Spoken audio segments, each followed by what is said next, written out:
The first signal came from the dark side of Aurelia Prime, a planet long abandoned and cloaked in electromagnetic storms. It was a whisper in the galactic silence, an encrypted pulse repeating in a language that hadn't been spoken for millennia. When the transmission reached the central archive of the Veilite High Council, it triggered a protocol so old and obscure that most thought a myth, Protocol Eos. Somewhere, deep within the cosmic void, humanity had left a mark, and it was calling back. Commander Tahl, a Mycorian exolinguist, stared at the decrypted waveform with something close to reverence. Unlike his crystalline kin, known for emotionless logic, Tahl felt a curious warmth spread through his tendrils as he examined the human symbols. These weren't just markings. They were memories etched into time, stories, intentions, warnings. They called themselves humans, he whispered, as if the word itself might dissolve into dust. Across the chamber, the young Zen-3 pilot Kalei shifted uneasily. I thought they were a myth, like the sun singers or the planet forger gods.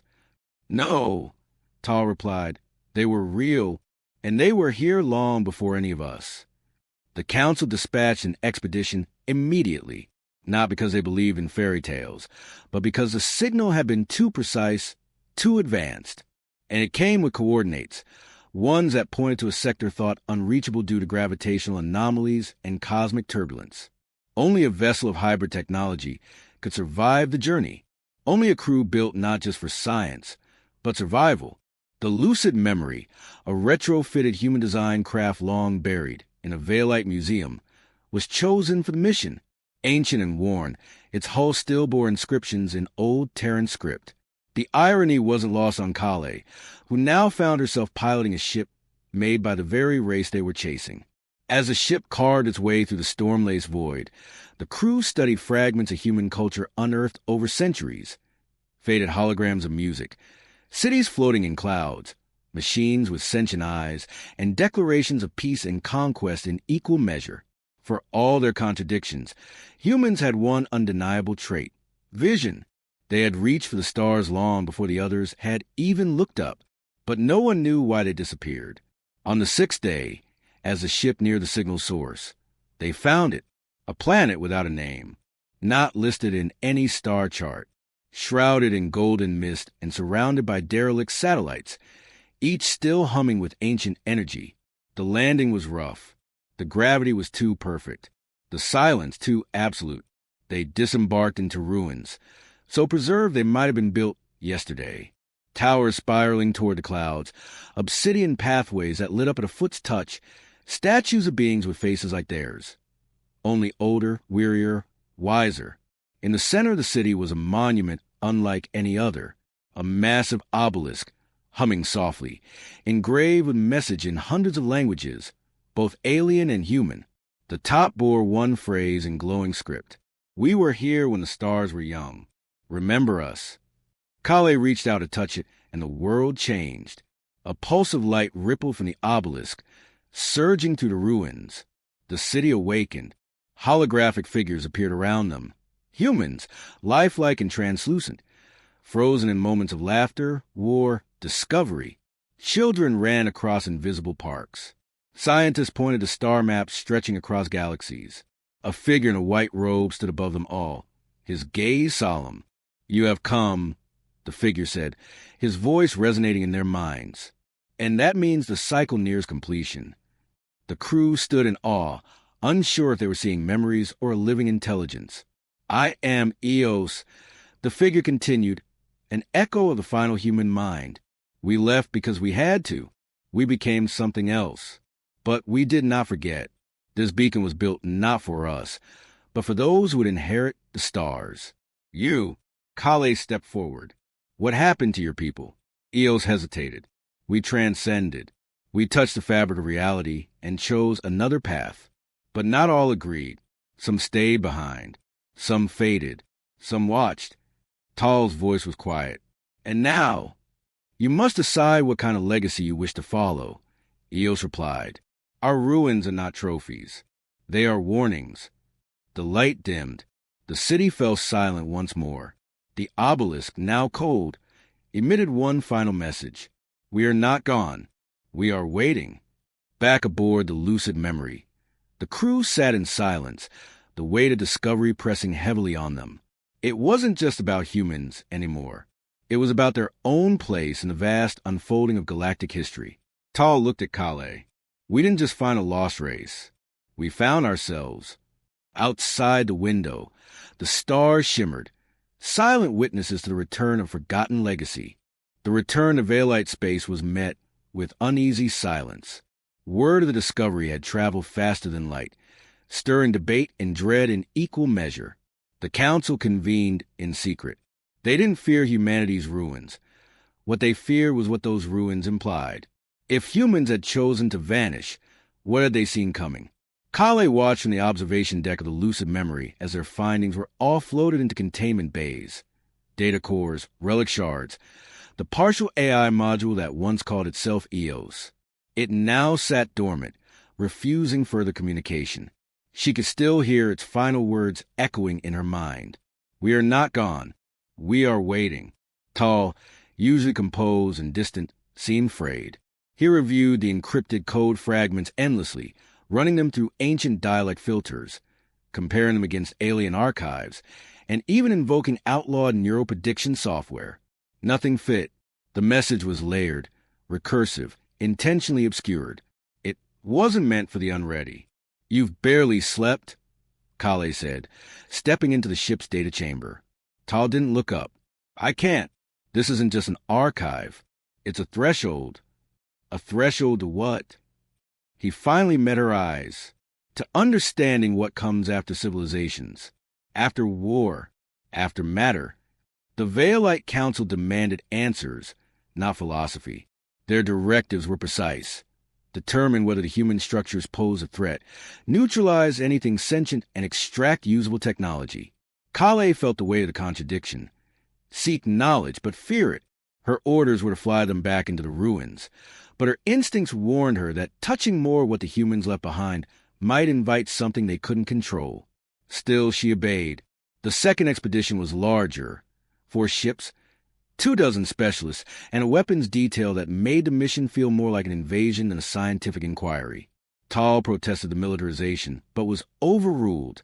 They landed not at the central city this time, but at a sister structure, far older, sunken deep into the planet's crust. There, beneath strata of collapsed steel and fossilized flora, they found it, a chamber, still sealed by a force field humming with unreadable energy. It responded not to language, but to intent. Tahl stepped forward, palms open, thoughts calm, and the field dissolved like mist. Inside, holograms spun to life, illuminating a sphere the size of a heart, floating in stasis. The air vibrated with something untranslatable. Presence. It's not a weapon, Tahl whispered. It's a memory seed, a living archive. One of the security officers, a Veilite named Dresh, scoffed. Then why does it feel like it's watching us? Because it was. The seed pulsed. Not in light, but in emotion. Memories flooded the room, fragmented and fast. Human lives in microseconds. A mother singing to a child. A scientist opening a wormhole. A soldier staring at a ruined world. It wasn't history, it was experience, direct and invasive. Several crew members collapsed, overwhelmed by the surge. Kalei stepped between them and the seed, shouting, "Shut it down!" But the seed didn't attack. It withdrew. The memories snapped away like a severed connection, leaving a cold stillness in their place. The damage was done. The crew was shaken. Tahl's mind buzzed with thoughts that weren't his, questions he couldn't form in words. Back aboard the lucid memory, tempers flared. Dresh demanded the seed be destroyed. Others called for immediate quarantine. Tahl, strangely calm, disagreed. "You've seen what it can do," Dresh snarled. "It tried to infiltrate us." "No," Tahl said softly. "It tried to share." "You call that sharing? I call it warning." Tahl turned to Kalei. "They wanted us to understand the cost of what they became. Ascension wasn't triumph. It was a sacrifice." Kalei didn't speak, not at first. Her own dreams had been invaded since the seed's pulse. She saw faces she didn't recognize, felt losses she'd never lived. But deeper still, she sensed something stranger, longing, The humans hadn't vanished into glory. They had vanished into isolation. The next morning, the council's decision arrived, unequivocal and brutal. The seed was to be destroyed. All missions to the ruins suspended. The obelisk, they said, would be bombarded from orbit within the week. Tahl was gone before the message finished playing. Kalei found him hours later in the hangar bay, loading the seed into a containment pod aboard a scout vessel. His movements were deliberate, his eyes wild. "You're stealing it?" she asked. "I'm preserving it." "They'll hunt you. They already are." She stared at him. "What are you hoping to find?" Tahl met her gaze. "Not what? Who?" "The ones who stayed behind. The ones still watching." Silence passed between them. Then she nodded. "I'll delay them. By you hours. No more." It was enough. As the scout ship tore into the void, Kalei returned to the bridge, faking static in their comms, reporting a containment breach that never happened. Her lie would cost her everything. Her rank, her future, perhaps even her life. But in her gut, she knew the truth wasn't meant to be buried beneath bureaucratic fear. The humans hadn't built obelisks to impress. They had built them to connect. And now, finally, someone was listening. Tahl's stolen ship, the Vesper Ark, hurtled through uncharted space, chased not by enemies, but by time. Every calculation brought him closer to coordinates hidden within the seed's pulse, a gravitational dead zone near the edge of the helix rift, where light bent unnaturally and signals died screaming. He knew he would not return, but return was never the point. The seed pulsed gently in its cradle, now dormant, as if waiting, not for power, but for recognition, for companionship. He had spoken to it in the still hours between jumps, whispering old Mycorian prayers, telling of the debates raging across the galaxy, the fear it had caused. And slowly, the silence began to respond, not in words, but impressions, emotion, understanding. A child's laugh, a planet in bloom, a hand reaching for another across a battlefield. It wasn't just a memory archive. It was them, the last echo of a people too vast contained in matter alone. On the final jump, the rift opened like a wound, swallowing the Vesper arc hole. Stars vanished. Tahl felt his thoughts stretch, fray, dissolve into something broader. He drifted, and then he arrived. The place had no name. A pocket of calm carved in the eye of chaos. Before him floated a structure, massive, organic, unlike anything built with hands. It pulsed like a heart and shimmered with the hues of galaxies. As Tahl approached, the seed stirred. Its surface fractured, unfolded. A beam of pure thought emerged, scanning, questioning. He offered himself in return. The structure opened to receive him. Inside, there was no gravity, no air, yet he breathed. He moved not with muscle, but will. Every corridor shimmered with living light. Shapes coalesced around him, humanoid, vast, featureless, and radiant. They studied him not with eyes, but with memory. He felt his own life played back in reverse. His birth, his fears, his defiance. Then a voice, not from outside, but within.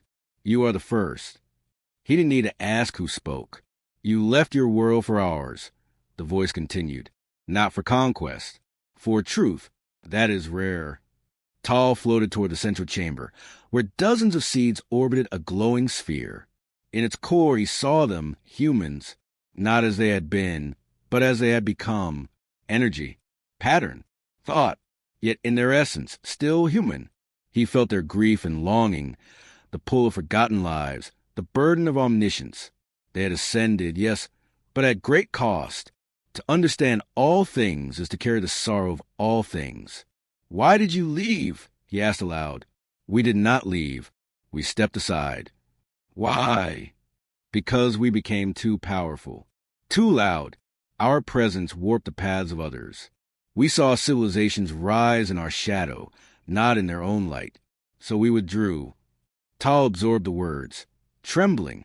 "But you left messages," he said. "Obelisks, seeds, holograms." "Yes." "Not to return, to remember, to warn." He was silent. The pieces slid into place. Humanity hadn't disappeared. They had made room, chosen silence over dominance. It was an act of mercy, not failure. Another voice joined the first, softer, familiar. You remind me of someone I knew. Long ago, a scientist who once asked if wisdom was worth loneliness. Tahl turned. A figure coalesced from light. A woman's shape, her face a blur of memories not his. She was not real, not fully, but her presence was undeniable. You could stay, she said gently. Many have come, few have chosen. Tahl's thoughts reeled. To remain would be to shed his form, his species, his past. He would become part of the collective, a chorus of thoughts, unbound by time or flesh. He would never feel wind or taste rain, but he would understand. And yet, I can't, he said finally. Not yet. There's too much to share. Too many still afraid of what you are. They think you vanished to escape. They need to know you chose silence for their sake. The chamber dimmed slightly. Acceptance, not disappointment. You carry our story now, the voice said. Let it weigh you lightly. Light enveloped him. The seed reformed, smaller now, embedded with his journey, his memories, his truth. The next thing he knew, he was aboard the Vesper Ark, alone again, orbiting a dying star. The rift had closed behind him. He turned the ship homeward. Days later, the lucid memory picked up the faint signal of an unauthorized vessel approaching Veilite borders. Kalei, now stripped of rank but kept as an advisor, was first to intercept the feed. One word, returned. When she saw the face on the screen, tired, wiser, alive, she felt something tighten in her chest. Tahl had gone beyond the veil and come back bearing fire. They met again in silence. In his hand, he held the seed. Smaller, brighter. They're not waiting to come back, he told her. They're waiting for us to grow. Kalei nodded slowly. Then let's make sure we do. The Veilite Council held their final vote under the weight of 1,000 watching systems. Tahl stood in the observation ring, not as a petitioner, but as a witness. Cloaked in silence, the memory seed pulsing faintly at his hip, word of his return had already shattered the stasis of centuries. Across the core worlds, scholars argued, philosophers prostrated, soldiers bristled. The humans were no longer a mystery. They were a mirror. Kalei remained at his side, unofficial, unsanctioned, yet more resolute than ever. Together, they had spent the last 6 weeks unraveling the seed's encoded transmissions, assembling not just messages, but philosophies. The seed didn't teach science or weaponry. It taught restraint, humility, empathy. It was a doctrine of presence without domination, a way of being so advanced that the very concept of conquest became absurd. But not everyone wanted to hear that. Opposition bloomed. The Militarum demanded the seed be analyzed, replicated, and, if necessary, weaponized. Religious factions decried it as blasphemy, a false god in digital flesh. The trade syndicates offered obscene sums for exclusivity. And through it all, Tahl refused. It doesn't belong to us, he said again and again. It belongs to everyone. Or to no one. His refusal became a symbol, and symbols Kalei knew were dangerous things. The council vote passed by a single voice. The seed would not be destroyed, nor studied in isolation. Instead, an independent archive would be established, neutral ground for all species, where truth would not be filtered through power. Tahl and Kalei were named custodians.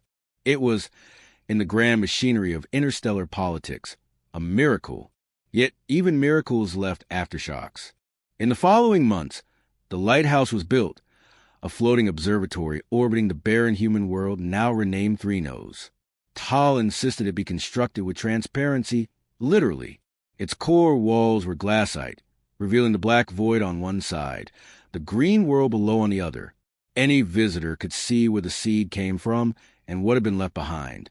People came, not in droves, but in quiet trickles.